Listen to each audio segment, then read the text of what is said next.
Las autoridades se contradicen sobre los cortes de energía. Primero anunciaron suspensión temporal de hora y media por día, pero luego la descartaron. Desde este mes está habilitado el sistema para solicitar el permiso de porte y uso de armas para civiles. La Comisión para Seleccionar al Contralor denuncia boicot y presiones de consejeros de participación para favorecer a los aspirantes correístas. Dos bandas de narcocriminales se disputan la legalización de 654 hectáreas donde hay 42 invasiones en el Cantón Durán. La Cámara de Representantes de Estados Unidos destituye a su presidente, el republicano Kevin McCarthy, acusado de conducción caótica. Valiosos y preciosos tesoros de la cultura prehispánica del Ecuador permanecen almacenados en el Ministerio de Cultura. Se retracta y anuncia que ya no habrá racionamientos de electricidad. Ocurre después de anunciar una desconexión puntual de la demanda eléctrica por problemas de transferencia con Colombia. Adriana Bermeo explica qué ocurrirá. El Ministerio de Energía anunció en un comunicado cerca de las 13 horas una desconexión eléctrica entre las 16 y las 17 horas 30 diarias hasta el jueves por la disminución de transferencia eléctrica desde Colombia. Aseguró que ese país iba a realizar un mantenimiento que provocaba la disminución temporal en la energía que se compra para cubrir el déficit de producción de las hidroeléctricas afectadas por el estiaje. A las 16 horas, el ministerio convocó a una rueda de prensa para hablar sobre la situación del Sistema Nacional Interconectado. En esta ocasión, la versión contradijo al primer anuncio. No habrá cortes de energía tras llegar a un acuerdo con Colombia mientras ese país realiza el mantenimiento de su infraestructura eléctrica. Ecuador había tomado la decisión de incrementar la importación de electricidad desde Colombia por la temporada de estiaje que usualmente inicia en octubre y este año empezó en septiembre. El gobierno mantiene conversaciones con Perú para iniciar importaciones de electricidad que pudiera permitir la importación de 45-50 megavatios. El lunes se registraron cortes de luz en sectores de Quito y otras ciudades por la disminución de la transferencia de electricidad desde Colombia. Los interesados en solicitar el permiso para el porte de armas de uso civil ya pueden llevar a cabo el trámite. Fabiola Santana explica cuánto podría tardar el proceso y cuál sería el costo. La Dirección de Control de Armas de las Fuerzas Armadas habilitó el sistema para solicitar el permiso de tenencia de armas de uso civil para la defensa personal. Los interesados deberán crear un usuario en loginarmas.ccffaa.mil.es y luego deben cambiar su contraseña en serviciosarmas.ccffaa.mil.es.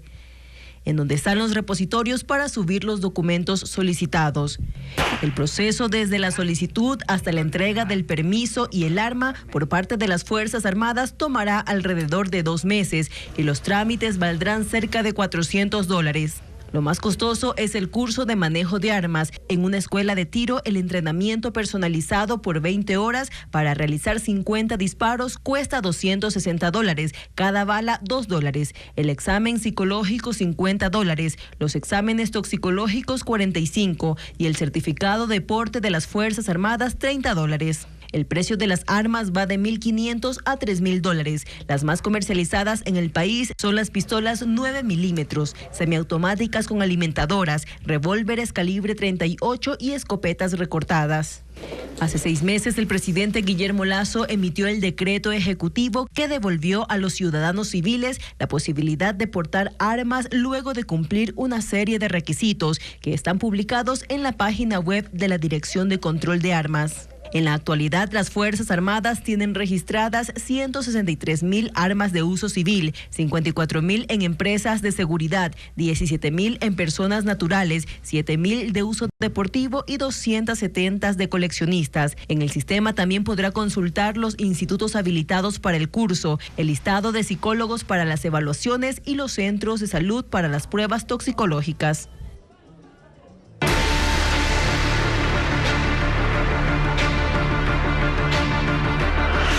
Violencia, la estela imparable.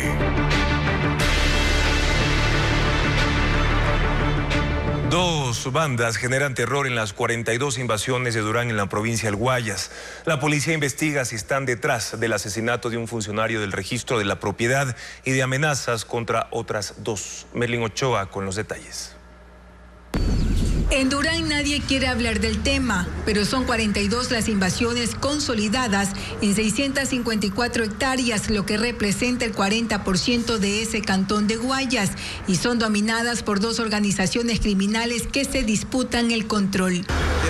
Un funcionario de la Secretaría de Asentamientos Irregulares dice que estos lotes tienen más de 15 años sin asfaltado ni servicios básicos, pero estos grupos irregulares intentan liderar las legalizaciones de las casas. Estos grupos les cobran $500 por levantar una vivienda de madera y $2.000 por levantar una vivienda de cemento. Entonces, obviamente son gente pobre que no tiene estas cantidades. La policía tras cámaras indicó que aún investigan si los últimos ataques a funcionarios públicos tienen relación con las dos bandas que operan en los asentamientos irregulares. El lunes, la directora de Recursos Humanos del Registro de la Propiedad fue víctima de una amenaza de muerte. Hace una semana, otra funcionaria de la misma institución fue atacada por 3 motociclistas. Y hace 2 meses, el director de terrenos del municipio fue asesinado. Él iba a empezar un proceso para legalizar 288 hectáreas en beneficio de quienes viven en las invasiones, evitando favorecer a los traficantes de tierra que quieren figurar como intermediarios. De lo que los ciudadanos nos han dicho, cobran por la guardianía, o sea, por darle el servicio de vigilancia y por permitirles que construya. Son dos situaciones distintas. Un exfuncionario del Cabildo informó a Televistazo que estas mafias quieren tener el control de los asentamientos irregulares porque ahí funcionan sus centros de operación criminal, desde donde planifican delitos como extorsiones, el traslado de cocaína y los secuestros. Los miembros de la Comisión Ciudadana para elegir al Contralor destituyeron al secretario de ese organismo. Hablaron de presiones externas y boicot al concurso. Francisco Garcés indica que también abrieron la etapa de recalificación del examen escrito antes de cerrar el proceso. La Comisión Ciudadana de Selección del nuevo Contralor no detiene el concurso. En una sesión extraordinaria, los comisionados destituyeron a su secretario, denunciaron un boicot y presiones para cambiar las notas del examen escrito de los postulantes. El lunes, el secretario de la comisión, Francisco Tobar, aseguró en un oficio que un apagón pudo alterar las calificaciones y sugirió que sean anuladas. Según los comisionados, esa es una muestra de las presiones que hubo para alterar los resultados del examen y que el informe de notas aprobado no se haga público. El día domingo estuvieron señores consejeros que subieron a las oficinas de la comisión para persuadir al presidente de nuestra comisión de que no se publique. Todo documento debía haber sido presentado, señor secretario, antes de conocerse los resultados de los exámenes. No cuando se descubrió que posiblemente le fue mal a alguien. Digo solamente en forma irónica, señor secretario, no estoy acusando de nada a nadie.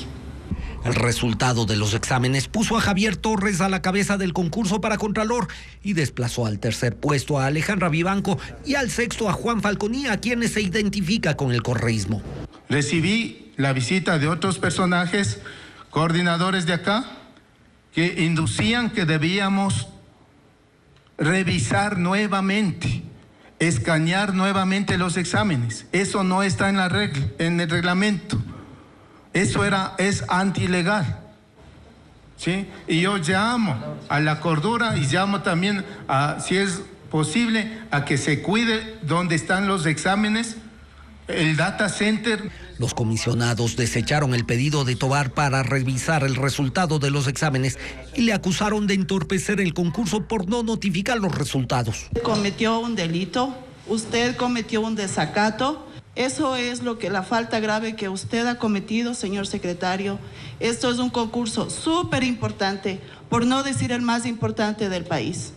Al final, Tobar fue destituido y la comisionada Carmen Atupaña nombrada temporalmente secretaria para que notifique con las notas a los participantes y así inicie la etapa de recalificaciones.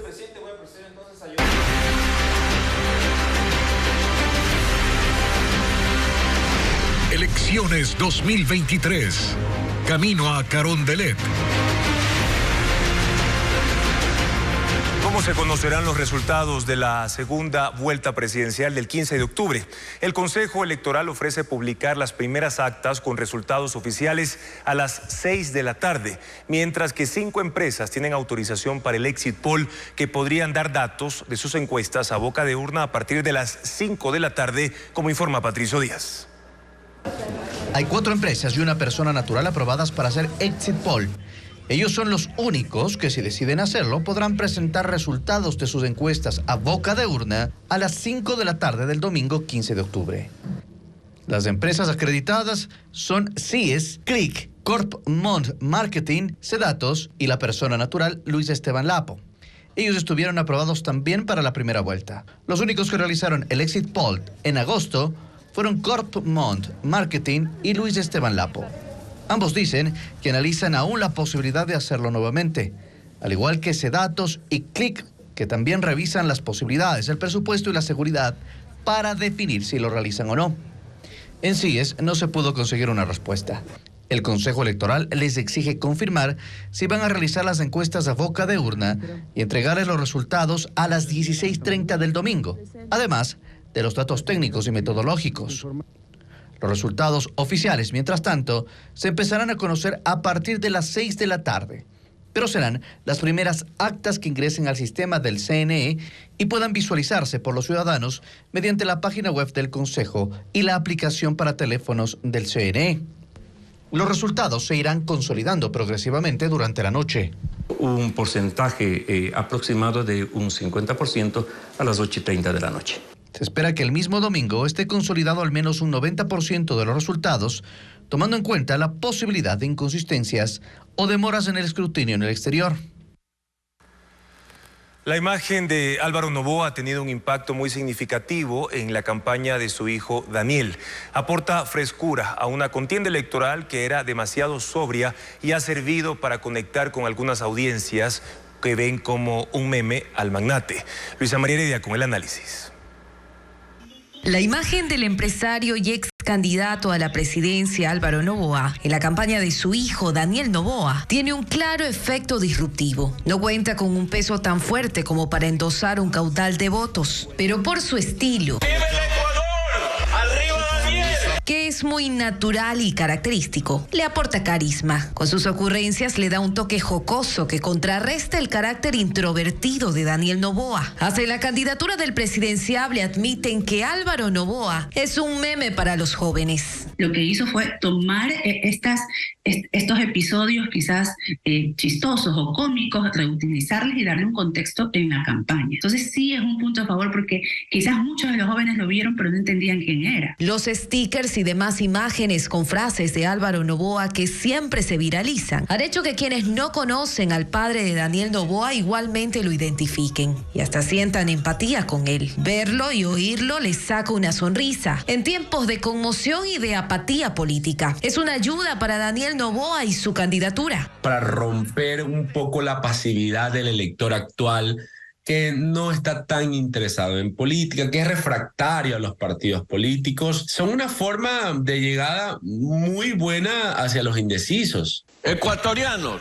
se armó el despelote. De hecho, haber incluido sus videos como parte de la narrativa de redes sociales y también en jingles que musicalizan gran parte de los recorridos que Daniel Noboa realiza, ha neutralizado lo que hubiera podido ser explotado como burla por parte del correísmo. Entonces, desapegarme de eso, ¿para qué? Si ellos no lo hacían así, del otro lado lo iban a ridiculizar y lo iban a atacar. Y es más, del otro lado ni siquiera lo mencionan mucho. Pero como toda vinculación cercana con un político tradicional, hay un lado no tan amable que Daniel Noboa últimamente está teniendo que afrontar. ¿Qué negativos del padre le está jalando a Daniel Noboa? Sobre todo el tema de los impuestos. Cosas que serán ciertas, no serán ciertas, no sabemos, pero La realidad no importa en la comunicación política. Pese a ello, que esté presente Álvaro Noboa en la campaña de su hijo también ayudó a cerrar el círculo familiar que rodea al candidato, en el que además de él destacan su esposa Anabela Sin, excongresista, y su nuera Lavinia Balbonesi, también su hermana Isabel Noboa, empresaria. Eso según los expertos en comunicación y marketing político. Transmite seguridad y despierta nostalgia, lo que apuntala a ese voto emocional que caracteriza al electorado en América Latina. Ahora, la aparición constante de Rafael Correa al inicio de la campaña ayudó a posicionar la imagen de Luisa González, quien era muy poco conocida por el electorado, pero luego su estilo confrontativo y su relación con el pasado se convirtió en un factor en contra. Que Rafael Correa sea una constante en la campaña de Luisa González, al menos para la primera vuelta, era indispensable. Su imagen aún tiene un poder irrefutable. Él es el dueño absoluto del voto duro del que la Revolución Ciudadana hace alarde. Y tratándose de una candidata desconocida para el electorado, acompañarle en transmisiones en vivo, podcasts, spots, publicaciones y videos de redes sociales, le daba esa identificación que le hacía falta. Pero vincular la imagen de un líder a la de un aspirante no es lo mismo que anclarle en la campaña. Pero a Luisa González, la mayor parte del tiempo cobijada por Rafael Correa, terminó debilitándola. La lealtad se interpretó como sumisión y hubo incluso simpatizantes de izquierda, no forzosamente correístas, a quienes no les gustó. Aquellos atributos y aquellos defectos que está en el electorado muy arraigados sobre el por qué no querían al correísmo, sin declararse anticorreístas, se ponen a comparar, ¿no? Luisa va a ser igual o no va a ser igual que Correa. Y tuvimos toda una primera campaña en donde ella te decía que iba a ser igual, que iba a ser el continuismo, que íbamos a estar igual que antes. También hubo quienes consideraron que el país lo que menos necesita en momentos de turbulencia como los que se viven hoy por hoy es el estilo de la confrontación que ha caracterizado a Rafael Correa. Por esto, tratar de apartarse de ese paternalismo del expresidente es una de las principales estrategias antes de la segunda vuelta. Se dio cuenta de que los votos de Correa, que representan ese idealismo frente a la figura de un expresidente, no le bastan para concertar la unión. Y vemos que su mensaje casi se convierte en un símil del mensaje que daba Daniel Noboa en la primera parte. Pero desvincularse a estas alturas no resulta tan fácil. Además, ya queda corto el tiempo para posicionar la imagen independiente de una presidenciable, aun cuando intente dar a conocer sus gustos y aspectos más personales. Se ancló tanto a la figura del expresidente que hoy en este punto es difícil conformar liderazgo propio en tan poco tiempo. Los estrategas del correísmo creen los expertos en comunicación y marketing político. Al principio no supieron leer a los electores. Recién se dieron cuenta que hoy son más pacíficos y emocionales, también más autónomos y completamente apáticos ante los mismos planteamientos de antes. 7 senadores de Estados Unidos piden al presidente Joe Biden que responsabilice a Rafael Correa por su participación en actos de corrupción y supuestamente violar derechos humanos en Ecuador. Adriana Bermeo explica los alcances de esa decisión. Esta es la carta dirigida al presidente de Estados Unidos, Joe Biden, en la que 7 senadores republicanos piden sanciones contra el expresidente Rafael Correa por actos de corrupción y violaciones a los derechos humanos. En la parte final del documento, los congresistas recomiendan al presidente Biden que utilice las herramientas a su disposición para negar o quitar la visa al exmandatario e impedir su entrada a los Estados Unidos. Por corrupción mencionan al caso Sobornos y la condena de 8 años en contra de Rafael Correa. También señalan los casos Petrochina y Odebrecht, por el que el ex vicepresidente Jorge Glass fue sentenciado a 6 años de prisión. Sobre los derechos humanos, los congresistas dicen que Correa restringió las libertades de prensa, expresión y reunión, además de sancionar a medios de comunicación. El senador por Florida, Marco Rubio, en un comunicado justificó su decisión de firmar la carta. Menciona que el expresidente Rafael Correa difunde activamente retórica antiamericana y altera las instituciones democráticas de su país para su propio beneficio. Los congresistas que también firmaron la carta son Jim Rich, Bill Cassidy, Bill Haggerty, Rick Scott, Tim Scott y John Cornyn. El Congreso de Estados Unidos se queda sin presidente. Andrea Báez nos detalla este hecho inédito en ese país. Andrea. Así es, Juan Carlos, por primera vez en la historia de ese país, un líder de la Cámara de Representantes fue despojado de su cargo mediante una resolución de censura. El republicano Kevin McCarthy perdió el puesto en medio de acusaciones por una conducción caótica del legislativo y en medio de tensas relaciones políticas que van desde las trabas para la aprobación del presupuesto que amenazó con un cierre del gobierno hasta la apertura de una investigación contra Joe Biden de cara a un posible juicio político. El puesto de presidente de la Cámara está vacante, declaraba Steve Womack, representante de Arkansas, quien condujo la sesión tras la votación que por mayoría simple, de 216 a 210, puso a Kevin McCarthy fuera del cargo. McCarthy había llegado a la presidencia de la Cámara de Representantes cuando en las elecciones de medio tiempo los republicanos ganaron la mayoría de escaños, pero su elección no fue fácil. No había consenso ni siquiera entre ellos. Hubo intensas negociaciones, 15 rondas de votaciones y recién al cuarto día tuvo la mayoría que necesitaba. El ala más dura del Partido Republicano ha cuestionado su liderazgo durante estos 9 meses y le reprochan haber pactado con el gobierno un acuerdo para aprobar un presupuesto provisional que evite la paralización de la administración federal y han dicho que McCarthy estaba al servicio de los demócratas.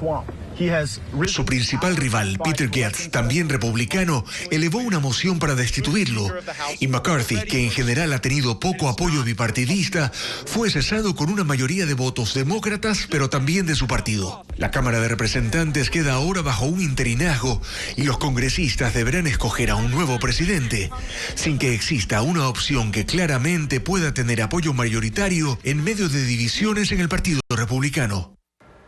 En Estados Unidos, el condado de San Diego, en el sur de California, declaró una crisis humanitaria para obtener más recursos por el incremento de inmigrantes en las últimas semanas. CNN con el informe. Un aumento acelerado. ¿Español? Cientos de migrantes llegando en olas constantemente a la frontera con California. A veces son 50 o 100 o solamente 5. Muchos con la ayuda de los llamados coyotes. Encontramos uno operando abiertamente en la frontera. Los coyotes organizan los viajes comenzando desde el Medio Oriente, Asia, Sur o Centroamérica. Compran los pasajes de avión y les indican a los migrantes exactamente dónde deben ir. Con cada uno pagando varios miles de dólares o entre 9 y 12 mil dólares si eres mexicano, el negocio es lucrativo. Personas como Alexander. Por la violencia que se vive en Colombia. Como él, muchos más, escapando de la violencia u otras circunstancias difíciles, entraron por esta parte de la frontera, en Boulevard, California, donde termina el muro. Luego son las organizaciones sin fines de lucro las que brindan agua y comida a los migrantes. Esta semana, el condado de San Diego, por voto bipartidista, declaró la crisis humanitaria. La esperanza es que el gobierno federal pueda proveer fondos para migrantes quienes después de ser procesados por la patrulla fronteriza eventualmente terminarán en las calles de San Diego antes de llegar a su destino final. Pero antes de todo esto tienen que esperar en el desierto, en estos refugios improvisados que son su única protección.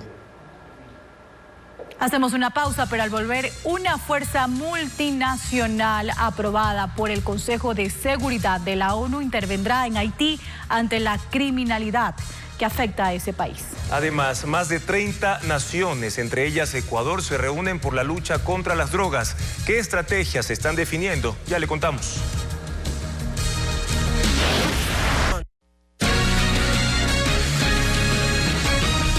Ecuador es sede de la reunión anual de jefes de organismos que combaten el tráfico ilícito de drogas en América Latina y el Caribe. Participan más de 30 países y también la Oficina de Naciones Unidas contra la Droga y el Delito. Fabiola Santana cubrió esa cita. Más de 30 países se reúnen en Ecuador para delinear nuevas estrategias y políticas para la lucha contra el tráfico de drogas en la región y el mundo. El encuentro se realiza en el Centro de Convenciones Eugenio Espejo en Quito hasta el viernes en medio de estrictas medidas de seguridad. Acuden los jefes de organismos encargados de combatir el tráfico ilícito de drogas en países de América Latina y el Caribe, delegados de Rusia, Suiza y Australia y de la Oficina de las Naciones Unidas contra la droga y el delito. El representante del organismo anticipó que la estrategia principal es ir hacia las organizaciones criminales y atacar sus finanzas. Tanto para rastrear el dinero y también para recuperar o permitir pues la extinción de dominio, la confiscación, pues digamos el decomiso de los bienes que han sido adquiridos de manera ilícita. En esa línea, en los próximos días, el presidente Guillermo Lasso lanzará el plan de recompensas con Estados Unidos para dar con delincuentes relacionados al crimen transnacional. El señor presidente inaugurará este programa, pero ya tenemos el anticipo, que es esta recompensa que se ha ofrecido a través de este programa para que se pueda dar datos con respecto a que nos lleven a la resolución del caso y buscar el autor intelectual de Fernando Villavicencio, pero ese es el inicio. Para el gobierno ecuatoriano es importante la creación de un observatorio de drogas y en ese contexto solicitó a la ONU su intervención. Con esto podríamos atacar el consumo, los tipos de consumos, pero sobre todo un laboratorio científico de drogas para descubrir los tipos de sustancias, sobre todo en el tema de sustancias psicoactivas, y descubrir los derivados de algo que ya está amenazando al mundo, que es el fentanilo. Para Ecuador también es importante concretar acciones para disminuir los cultivos, evitar el desvío de precursores químicos para la fabricación de drogas y el control de las nuevas formas de lavado de dinero como las criptomonedas. El canciller Gustavo Manrique informó que durante esta semana entregarán a la Corte Constitucional el acuerdo firmado con los Estados Unidos para ejecutar operaciones marítimas que permitan combatir el tráfico de drogas, armas, combustible, trata de personas y pesca ilegal. Afirmó que la Corte decidirá si el acuerdo entrará en vigencia mediante decreto ejecutivo o deberá esperar a la posesión de la nueva Asamblea Nacional para su aprobación. Son convenios temporales, no es que vienen a instalarse tropas, aquí entran en periodos de corta duración, hacen los operativos y se retiran.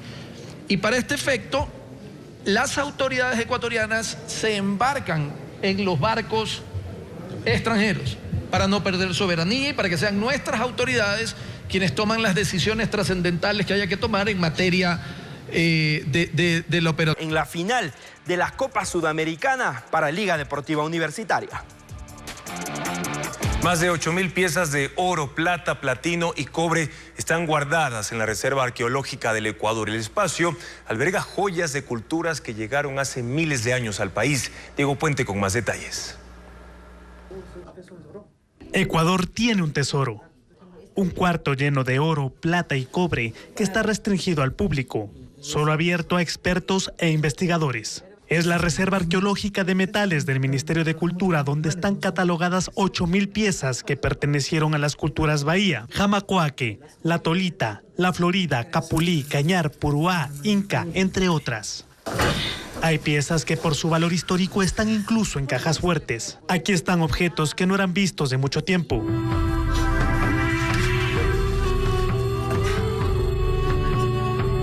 De a poco, el brillo del sol de oro, un símbolo nacional, cubre la sala y llena de asombro.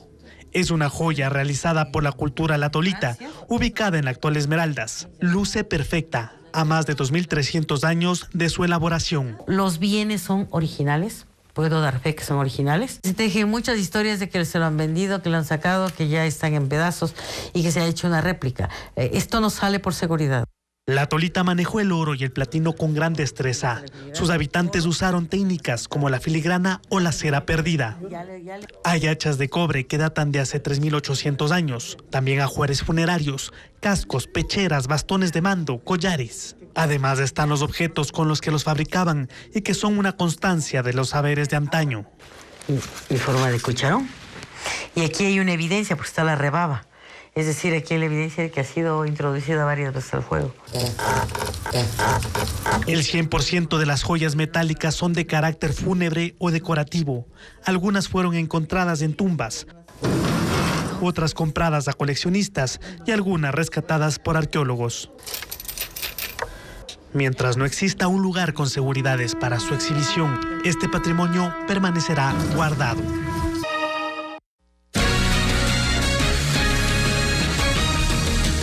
La jueza de Montecristi, Gina Zambrano, fue destituida tras liberar a 25 sentenciados por distintos delitos con la concesión de medidas constitucionales. La Fiscalía la procesará por prevaricato. Jacqueline Rodas informa que ya se fijó la fecha para la audiencia.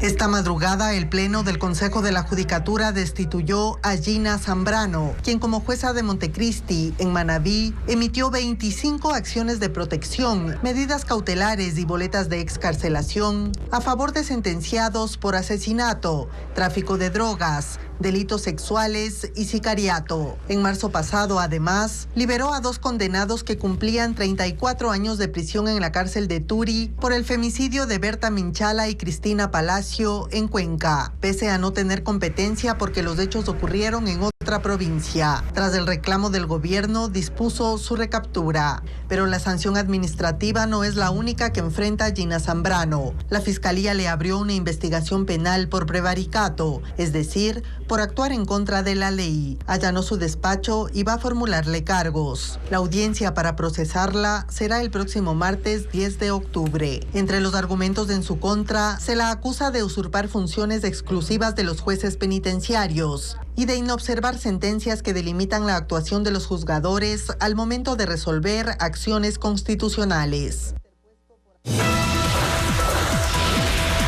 Trágico accidente de tránsito en Italia. Un bus de transporte público se precipitó desde un paso elevado hasta una zona cercana a las vías del tren que conecta la localidad de Mestre con Venecia. La unidad en la que iban menores de edad y pasajeros de algunas nacionalidades voló unos 30 metros y rompió las barreras de seguridad del puente. Hasta ahora se reporta la muerte de 20 personas. El Consejo de Seguridad de la ONU aprobó por consenso el despliegue de una fuerza multinacional para Haití. Soldados de varios países intervendrán junto a la policía local en el combate a las pandillas y el incremento de la criminalidad que tienen sometida a la población y provoca el desplazamiento de miles de personas, informa Pedro Jiménez. Haití atraviesa por una crisis sin precedentes ante la inseguridad. Naciones Unidas considera que se han agotado todas las medidas internas posibles y el primer ministro haitiano pidió en la Asamblea General de la ONU que la comunidad internacional actúe cuanto antes.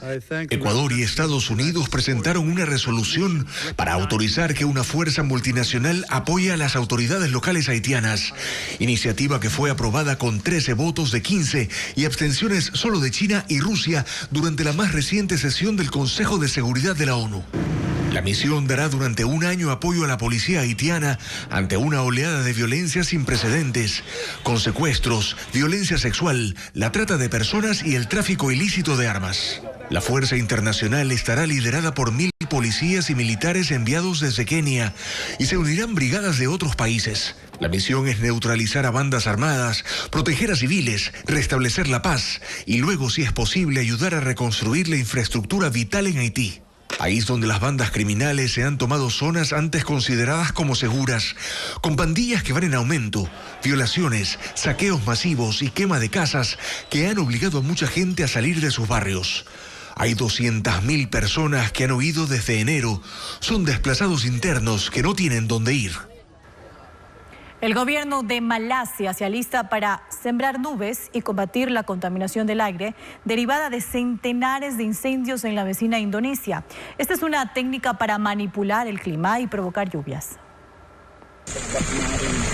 Más de 300 incendios forestales en toda la provincia de Sumatra llevaron al gobierno a pedir a la gente que trabaje desde casa. Y aunque el ejército y los bomberos luchan para extinguir el fuego, el humo está provocando pésimas condiciones en el aire, contaminando también a la vecina Malasia. Las autoridades malayas de medio ambiente catalogaron esta contaminación como muy nociva para la población, incluyendo la de la capital, Kuala Lumpur, por lo que han decidido sembrar nubes. Esta es una técnica en la que se dispara contra las nubes sustancias como yoduro de plata, hielo seco e incluso sal. Para ello se utilizan aeronaves y el objetivo es provocar lluvias para limpiar el aire.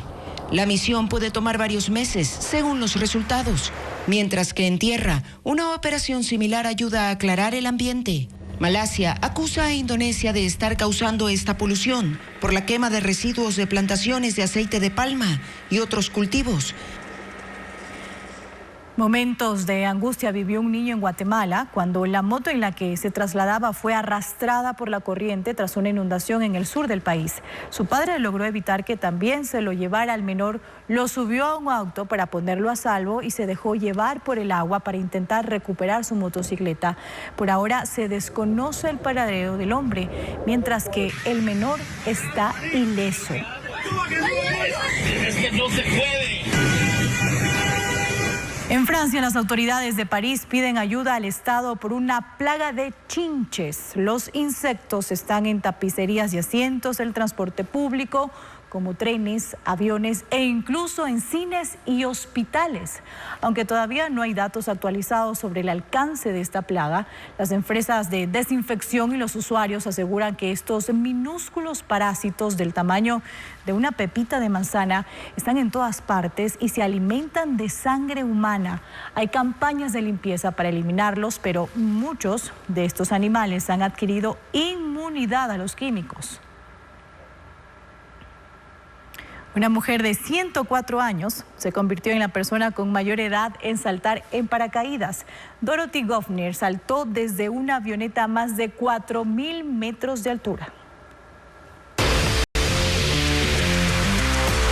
La edad es solo un número, dice la estadounidense Dorothy Hoffner. Ella tiene 104 años de edad y dejó su andadera a un lado para sobrevolar Illinois en una avioneta. Tranquila y segura se paró junto a la puerta y acompañada de un instructor saltó al vacío.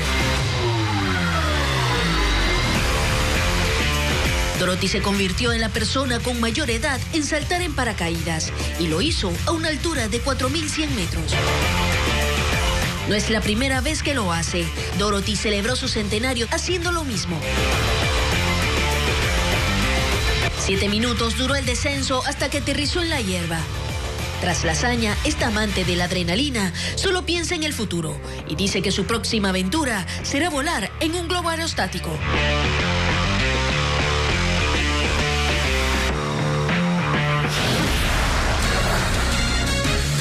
...62 universidades y escuelas politécnicas en el Ecuador se juegan su funcionamiento con las nuevas reglas de acreditación. Más detalles luego del corte.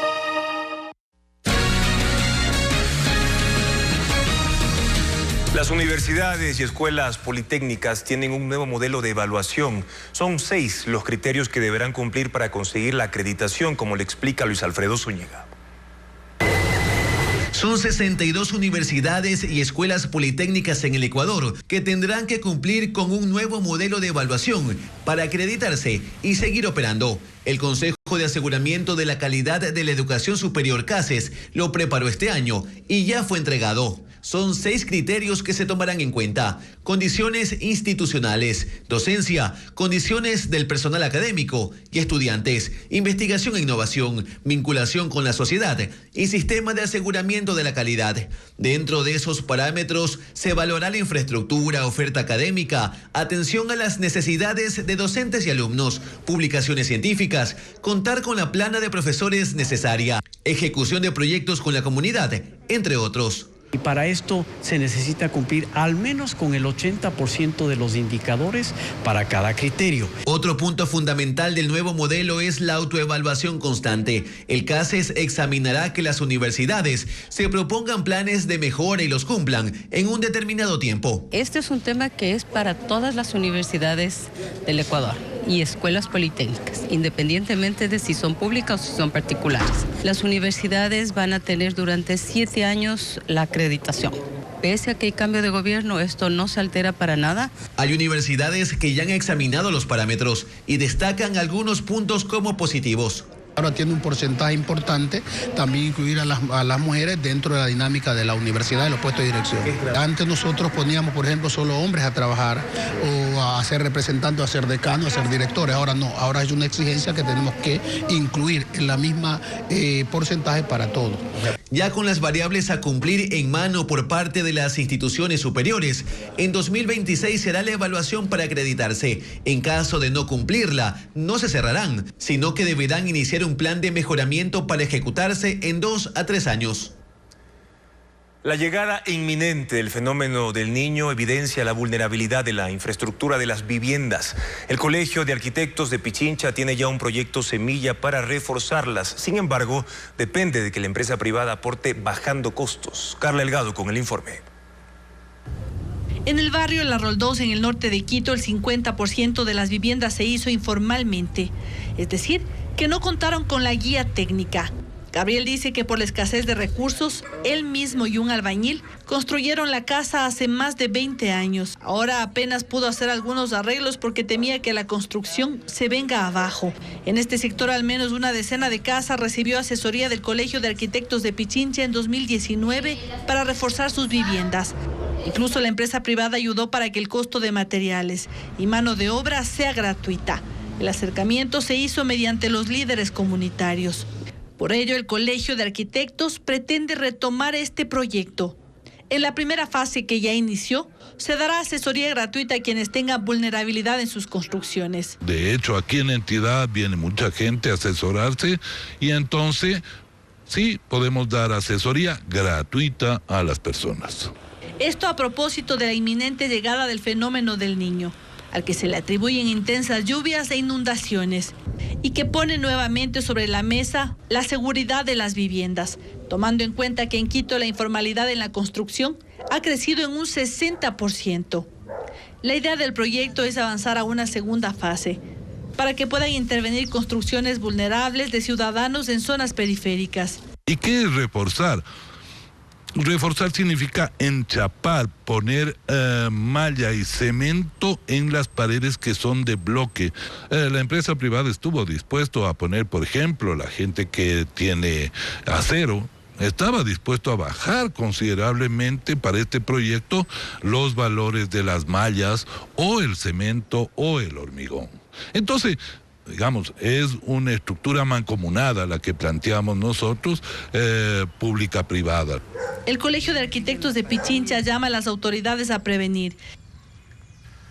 Ecuador se mantiene como uno de los países de la región con mayor índice de desnutrición crónica infantil. Desde el año 2015 registra una disminución que llega al 20%, pero no es un ritmo adecuado de descenso.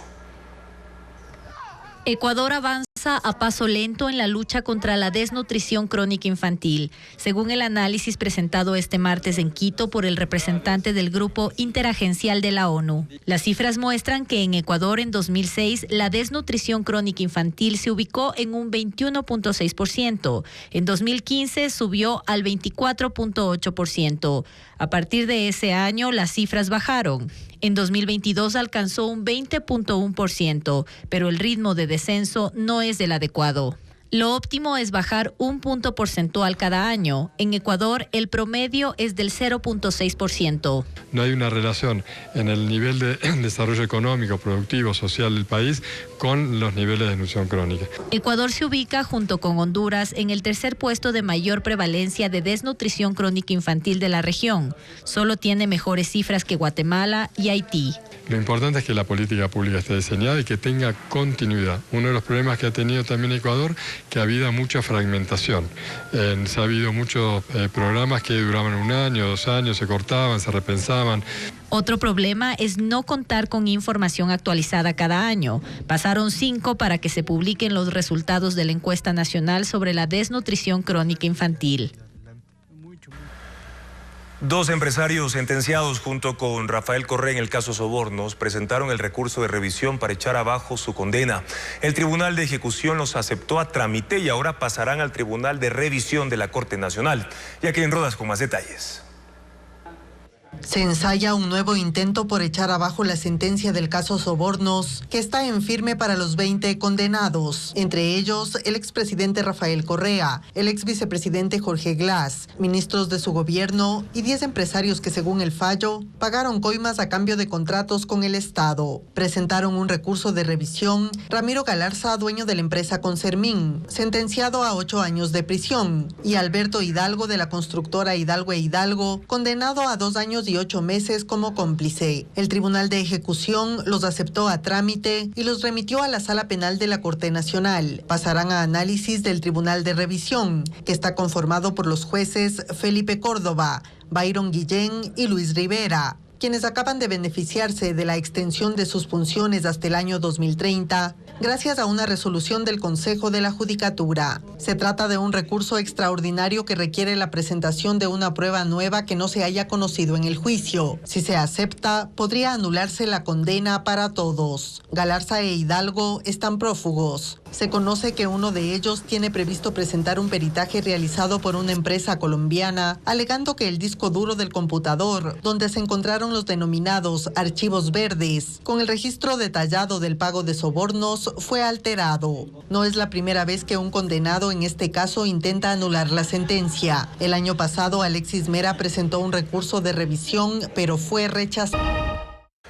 Seguimos con más información en Televistazo Estelar. Una pareja fue asesinada y los cuerpos abandonados en una zona industrial del norte de Guayaquil, mientras que en Portoviejo, Manabí, acribillaron a un guía penitenciario cerca de su casa. La mañana de este martes, trabajadores de la zona industrial en el noroeste de Guayaquil hallaron los cadáveres de un hombre y una mujer que habían sido asesinados a tiros. Según testigos, los cuerpos fueron lanzados desde una camioneta que luego huyó por la vía Daule. Aún se desconoce la identidad de ambas víctimas.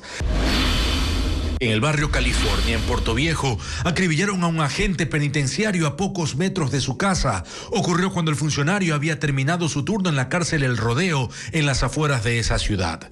Este es el segundo agente asesinado en la capital de Manabí en un mes. Y en el centro de Guayaquil, un policía se defendió de un asalto y enfrentó a tiros a 2 de los presuntos delincuentes que quedaron heridos. Luego fueron trasladados a un hospital. El Hospital Teodoro Maldonado Carbo del IES en Guayaquil suma su tercer gerente en menos de un año. El capitán de navío Mac Mera renunció a su cargo aduciendo amenazas. El cargo de gerente lo ocupa ahora el oficial de Marina Roque Villasís, quien antes fue director administrativo en esa institución. Un año después del plazo inicial entrarán en operación los escáneres para la revisión de contenedores en los puertos del Ecuador. Así lo confirmó ya el Servicio Nacional de Aduanas. William Young señala que los equipos se instalaron en 7 terminales marítimas. En el país hay 7 terminales portuarias que manejan contenedores. Entre el 1 y el 15 de noviembre comenzarán a funcionar en estas instalaciones los escáneres para revisar toda la carga que salga del Ecuador. Esto es, un año después de la fecha inicial, dispuesta en un decreto firmado por el presidente de la República en noviembre de 2021 y que daba 12 meses para su cumplimiento. El funcionamiento y administración de estos equipos es calificado como información reservada según el Servicio Nacional de Aduana. Sin embargo, desde ese organismo indicaron que todas las imágenes se analizarán en un centro de monitoreo operado inicialmente por personal de los puertos y policías, aunque a corto plazo esa tarea será exclusiva de los agentes. Tampoco se confirmó cuántos escáneres se adquirieron, pero serían al menos 2 por terminal. La inversión es de $60 millones, que la cubrieron los puertos. Esta será recuperada con el cobro de una tasa a cada contenedor revisado.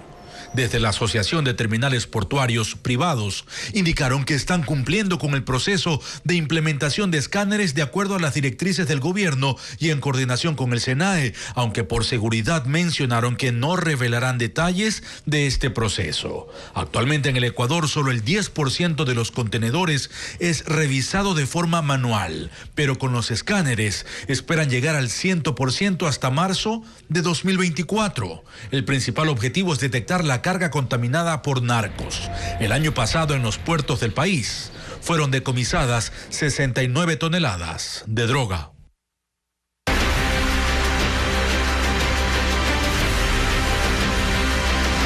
Elecciones 2023. Camino a Carondelet. Los encuentros con universitarios copan gran parte de la agenda de los presidenciables a 12 días de la segunda vuelta. Luisa González y Daniel Noboa están apostando por el voto joven, que de hecho corresponde a la cuarta parte del padrón para ganar las elecciones. Luisa María Heredia con el informe. Son la cuarta parte del electorado. Su pronunciamiento en las urnas el domingo 15 de octubre será determinante. Ocurrió ya en la primera vuelta, cuando el voto joven sorprendió y marcó la tendencia. Por eso, tanto Daniel Noboa como Luisa González dedican cada vez más tiempo a hablarles. De hecho, los conversatorios en universidades ocupan gran parte de sus agendas a 12 días de la segunda vuelta. Este martes ambos estuvieron en la Escuela Superior Politécnica exponiendo sus propuestas. Al mediodía fue la candidata de la Revolución Ciudadana quien repasó ante ellos las cifras de la inversión actual en educación, aunque con una que otra equivocación. La siguiente. Bueno, esto es en la universidad. De un 1% bajó a, perdón, de 1.11 bajó a 1.3. González les ofreció becas y ampliación de cupos para que puedan estudiar una carrera y una reforma de ley para condonar deudas por créditos de estudio. También vincular al sector productivo en su formación y generar empleo joven. 2 horas más tarde fue el turno del presidenciable por Acción Democrática Nacional, quien recibió una gran cantidad de preguntas por parte de los jóvenes, tantas que hasta una se le olvidó. Creo que ese es el ¿Me puede repetir la segunda parte de la pregunta? Porque es difícil de acordarse todas.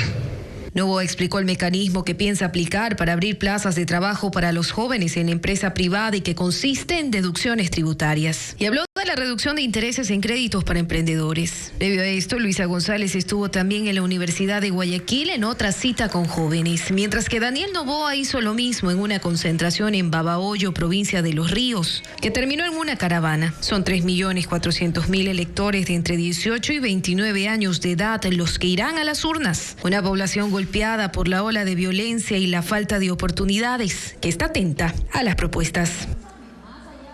El presidente de la República, Guillermo Lasso, viajará este sábado 7 a Corea del Sur hasta el viernes 13 de octubre.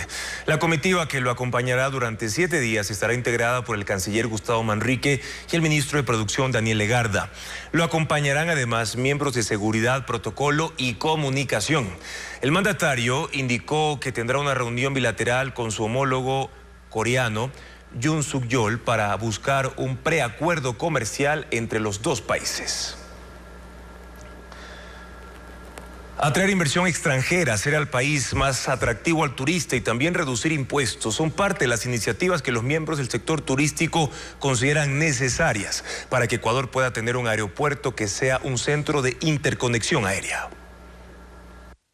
La Guía Oficial de Aerolíneas, OAG por sus siglas en inglés, que es una empresa especializada en datos de viajes, publicó el ranking de los 50 aeropuertos con mayor conexión internacional del mundo, también conocidos como hubs, a donde llegan y se transfieren gran cantidad de pasajeros a diferentes destinos del mundo. En la lista, que lidera la terminal aérea de Londres, aparecen 3 aeropuertos de América, el de México, Colombia y Brasil. Y no, de Ecuador no está ninguno. Esto pese a los constantes anuncios de aumento de frecuencias aéreas frente a años anteriores. Entonces, ¿qué ocurre? Desde el sector turístico señalan varios puntos que alejan al país de esto. El primero, no contar con una aerolínea que haga base en Ecuador, así como Avianca lo hace en Colombia y Copa en Panamá, que tiene el 4º aeropuerto con mayor interconexión de Latinoamérica. ¿Pero qué es lo que impide la inversión? ¿Acaso solo es la inseguridad? Pues no, México, con índices de criminalidad más altos, tiene un aeropuerto en el ranking. ¿Cuál es entonces la diferencia? 2 factores. 1, la falta de incentivos. Tenemos que ser un país competitivo. ¿Cómo estoy versus Panamá? ¿Cómo estoy versus Miami? ¿Cómo estoy versus Colombia y versus Perú? Y el segundo motivo, dicen los miembros del sector, es que a diferencia de México, hace falta impulso al turismo para atraer visitantes y generar demanda. El Instituto Nacional de Meteorología e Hidrología emitió una alerta por incremento de temperatura en Ecuador.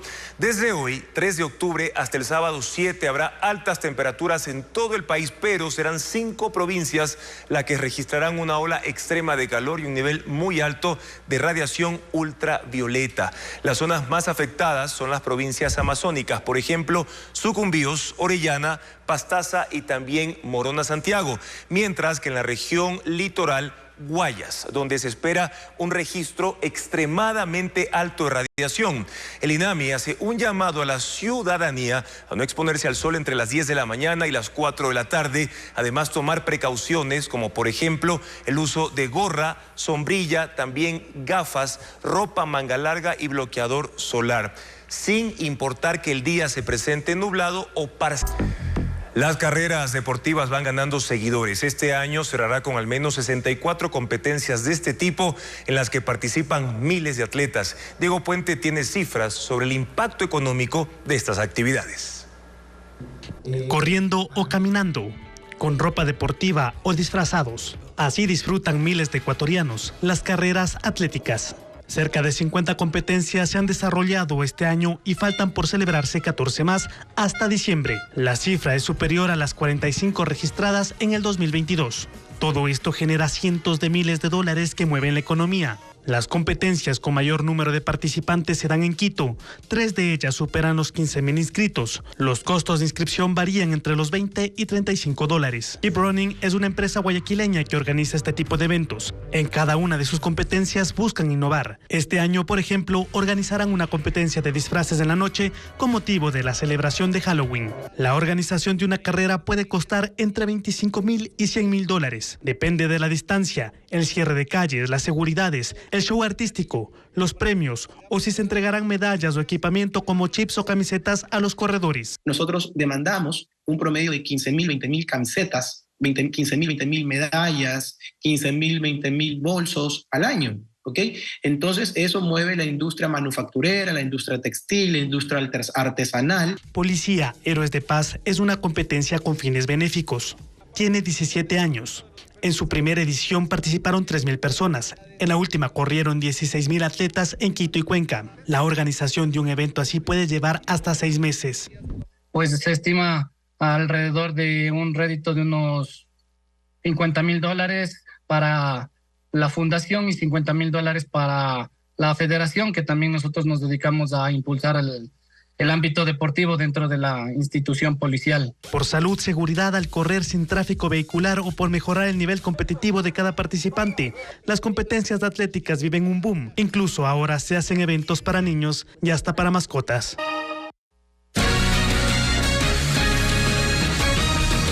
El sábado 14 de octubre ocurrirá un eclipse solar que se verá en Colombia y de forma parcial en Ecuador. En el país vecino alertan del peligro que conlleva ver directamente el eclipse. Pero surge la pregunta si hay ese mismo riesgo en el Ecuador. Vanessa Robles lo explica en el siguiente reportaje.